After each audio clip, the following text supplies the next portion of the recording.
Well, Bill Clinton's presidency was marred by an impeachment, but was blessed with a great economy. That's why Hillary Clinton says if she's elected, she's going to put Bill in charge of revitalizing the economy because, quote, he knows how to do it. Here to weigh in is Governor Mike Huckabee, former governor of Arkansas, former presidential candidate, Fox News contributor, and a guy who knows the Clintons well. Well, even some of Trump's supporters respect the job that Bill Clinton did as president, economically speaking. I'm talking Larry Kudlow, Art Laffer, who voted for Bill Clinton twice. Right. So could her assurance that Bill Clinton will have something to do with economic policy if she's elected bring some of those people on board? No, I don't think so, because even if she puts Bubba in charge of the economy, you still have her.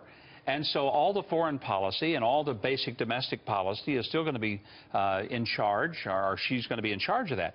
Bill Clinton was a competent president because he understood the art of governing, which meant that when he had a Republican Congress, who actually was, I think, equally, if not more responsible for some of the economic engine of the 90s, he knew how to work with them. Understood, Governor, but let's face it, for good or for bad, a president is basically associated with the economy during his presidency. Always. And it was a good economy when Bill Clinton was president, and a lot of it had to do with, one, what Larry Kudlow and Art Laffer would say, he kept the value of the dollar going well, and he lowered capital gains tax, and he reformed welfare. There were some very good measures that were done under his presidency. And that's why I say, he was a pragmatic kind of president who understood how to get things done. So for example, if she appointed him Treasury Secretary, might that be, first of all, I don't know if it would be constitutionally allowable because he was president once, would it?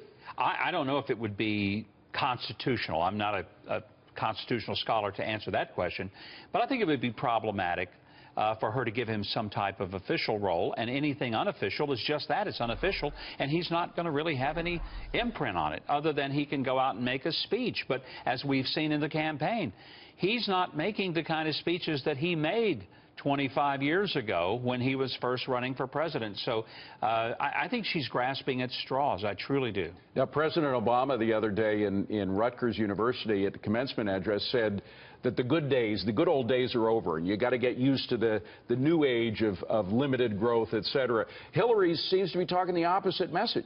Well, I would hope so. I totally disagree that we're in the new normal, that we have to live with this almost stagnant economic growth. We should be growing at no less than 4% and really more like 7 or 8% with economic growth. And we would if there was a clear direction on tax policy so that people knew over the next several years they're not going to have an increase in taxes.